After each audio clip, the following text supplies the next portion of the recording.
कांवड़ यात्रियों के बीच पहुंचे मुख्यमंत्री योगी आदित्यनाथ ने कांवड़ियों पर पुष्प वर्षा कर किया उनका स्वागत। सीएम योगी आदित्यनाथ ने कहा कि सभी कांवड़ यात्रियों का स्वागत और अभिनंदन करता हूं। उन्होंने कहा कि कांवड़िए राष्ट्रीय एकता और सामाजिक एकता का उदाहरण पेश कर रहे हैं। सीएम योगी ने बताया कि कांवड़ यात्रा को लेकर प्रशासन ने पूरी व्यवस्था कर रखी है और इस यात्रा में जाति का भेदभाव मिट गया है। उन्होंने सभी शिव भक्तों को शुभकामनाएं दी। सपा सांसद वीरेंद्र सिंह ने मंत्री ओम प्रकाश राजभर के बयान पर किया पलटवार। उन्होंने कहा कि ओपी राजभर ने सपा को छोड़ा था। वीरेंद्र सिंह ने कहा कि ओपी राजभर ने यह कदम राजभर समाज के उत्थान के लिए उठाया था। उन्होंने सवाल किया कि क्या ओपी राजभर का उद्देश्य पूरा हुआ। बीएसपी अध्यक्ष मायावती ने एक्स पर पोस्ट कर समाजवादी पार्टी पर बोला हमला। उन्होंने कहा कि सपा गिरगिट की तरह रंग बदलती है और पीडीए में पी से पंडित जोड़ना राजनीतिक छल व छलावे का प्रमाण है। मायावती ने दावा किया कि ब्राह्मण तेजी से बीएसपी से जुड़ रहा है और सपा के इस छल से ब्राह्मण समाज का भला नहीं होगा। उन्होंने सपा को छलावापूर्ण समाजवादी पार्टी बताते हुए लोगों से संकीर्ण जातिवाद राजनीति से सावधान रहने की अपील की। डिप्टी सीएम ब्रजेश पाठक ने सपा अध्यक्ष अखिलेश यादव पर बोला तीखा हमला। उन्होंने कहा कि अगर डॉक्टर राम मनोहर लोहिया होते तो परिवारवाद पर सवाल करते। ब्रजेश पाठक ने कहा कि विचारों का जवाब विचारों से होना चाहिए, निराधार आरोपों से नहीं। उन्होंने कहा कि समाज का उत्थान हर वर्ग को न्याय और सम्मान देने से होता है। कैबिनेट मंत्री संजय निषाद ने राहुल गांधी पर साधा निशाना। उन्होंने कहा कि राहुल गांधी झारखंड छात्र आंदोलन में नहीं गए। संजय निषाद ने आरोप लगाया कि राहुल गांधी ने छात्रों को धोखा देने का काम किया है। कॉकरोच जनता पार्टी की प्रवक्ता रत्ना सिंह ने कासिमपुर पुलिस पर लगाए गंभीर आरोप। उन्होंने आरोप लगाया कि पुलिस ने अंकित गौतम को झूठे केस में फंसाया है। रत्ना सिंह ने कहा कि अंकित गौतम चलो संसद मार्च में शामिल हुए थे, जिसके बाद उन्हें निशाना बनाया गया। उन्होंने दावा किया कि पुलिस ने अवैध हथियार बरामदगी का दावा करते हुए अंकित की क्लिनिक से हथियार मिलने की बात कही और उन्हें हिरासत में लिया। रत्ना सिंह ने आरोप लगाया कि प्रदर्शन में सक्रिय रहने के कारण अंकित गौतम को निशाना बनाया गया। बसपा नेता आकाश आनंद ने पोस्ट कर समाजवादी पार्टी पर बोला हमला। उन्होंने कहा कि पीडीए का मतलब पब्लिक डराओ अभियान है। आकाश आनंद ने आरोप लगाया कि सपा को बीएसपी से डर लगता है, इसलिए वह पीडीए चिल्लाती है। उन्होंने कहा कि पीडीए पर टिकना सपा के बस की बात नहीं है और समाजवादी पार्टी छलावापूर्ण राजनीति कर रही है। कांग्रेस अध्यक्ष मल्लिकार्जुन खड़गे के दौरे को लेकर मुख्यमंत्री पुष्कर सिंह धामी ने साधा निशाना। पुष्कर सिंह धामी ने कहा कि कांग्रेस ने 5 साल तक जनता की परवाह नहीं की और अब चुनाव आने पर सभी लोग आ रहे हैं। उन्होंने कहा कि कुछ दिन पहले कांग्रेस के युवराज भी आए थे। यूपी कांग्रेस प्रभारी राजेंद्र पाल गौतम ने बीजेपी पर निशाना साधते हुए कहा कि बीजेपी का अंत होगा और यूपी में दलितों का उत्पीड़न हो रहा है। राजेंद्र पाल गौतम ने आरोप लगाया कि पुलिस को भी हत्यारा बना दिया गया है। आईआईटी दिल्ली के दीक्षांत समारोह में प्रधानमंत्री नरेंद्र मोदी ने छात्रों को किया संबोधित। पीएम नरेंद्र मोदी ने कहा कि हर छात्र के मन में कल का सवाल होता है। उन्होंने कहा कि दुनिया में वही आगे बढ़ेगा जो सीखता रहेगा। पीएम मोदी ने छात्रों से देश के लिए कुछ करने का आह्वान किया है और कहा कि चुनौतियों को छोटे छोटे हिस्सों में बांटकर उनका समाधान निकालें। उन्होंने कहा कि कैंपस के अंदर और बाहर के जीवन में काफी अंतर होता है।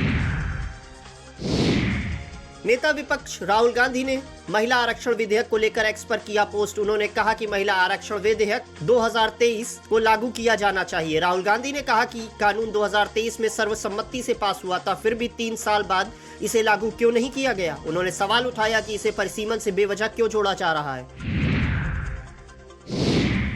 बीजेपी प्रवक्ता राकेश त्रिपाठी ने राहुल गांधी पर साधा निशाना और कहा कि राहुल गांधी प्रयागराज में अपने दादा की कब्र पर फूल चढ़ाएं। उन्होंने कहा कि बीजेपी सरकार छात्रों के साथ है और सरकार ने 9 लाख से ज्यादा नौकरियां दी हैं। राकेश त्रिपाठी ने कहा कि आज छात्र नौजवान आत्मविश्वास से भरे हैं और वे राहुल गांधी के मुगालते में नहीं आएंगे। रामलीला मैदान में सार्वजनिक रैली को संबोधित करते हुए कांग्रेस के राष्ट्रीय अध्यक्ष मल्लिकार्जुन खड़गे ने कहा कि भाजपा और आरएसएस ने देश और आज़ादी के लिए कुछ नहीं किया। आप मुझे बताओ कि आरएसएस का कोई आदमी देश की आज़ादी के लिए जेल में गया है? भाजपा का कोई आदमी गया है? अगर गए भी होंगे तो वो लोग ऐसे होंगे कि कांग्रेस में रहकर उधर भाग गए होंगे, मगर असल भाजपा के किसी भी आदमी ने इस मुहिम में भाग नहीं लिया। ये इतिहास है तुम्हारा और हमको हमेशा सिखाते हैं देशभक्ति। असली देशभक्त तो हम हैं, तुम सब भगौड़े हो। तुम लोग तो अंग्रेजों के शरण में गए, उनके चरणों में बैठे और हमको सिखाते हो। इसलिए कांग्रेस की फौज, कांग्रेस के नेता और कार्यकर्ता किसी से भी डरने वाले नहीं है और उनको कोई डरा भी नहीं सकता है। भरत तिवारी परिवार की मदद पर निर्दलीय सांसद पप्पू यादव ने कहा उनके परिवार की किसी ने मदद नहीं की। उनकी पत्नी ने कह दिया, भरत तिवारी की मां बोल चुकी है कि 1 रुपया नहीं आया। राजनीतिज्ञों को झूठ बोलने की शर्म नहीं आती है। पहले तो वो उसे परिवार से झूठ बोले, फिर परशुराम समाज का मजाक बनाने का प्रयास किया, शहीद के परिवार को गाली देने का काम किया गया।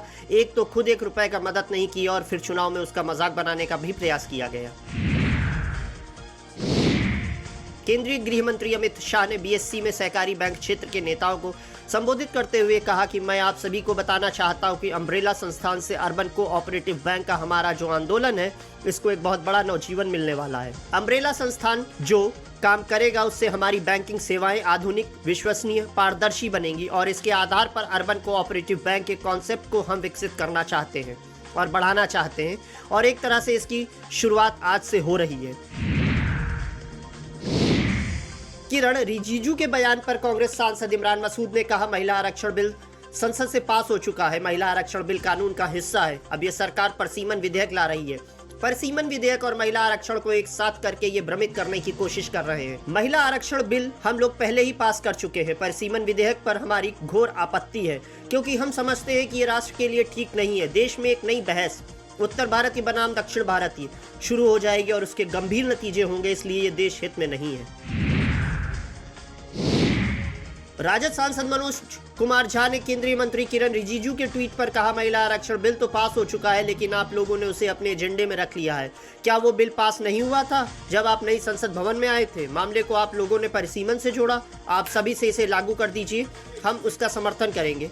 आप भ्रमित मत कीजिए, चाहे वो सदन में हो या सदन के बाहर, ये बिल पास हो चुका है। अभी आप इसी सत्र में इसे पास कर दीजिए और परिसीमन पर एक व्यापक बहस और सहमति का आधार बनाइए। दोनों के बीच में अंतर रखिए।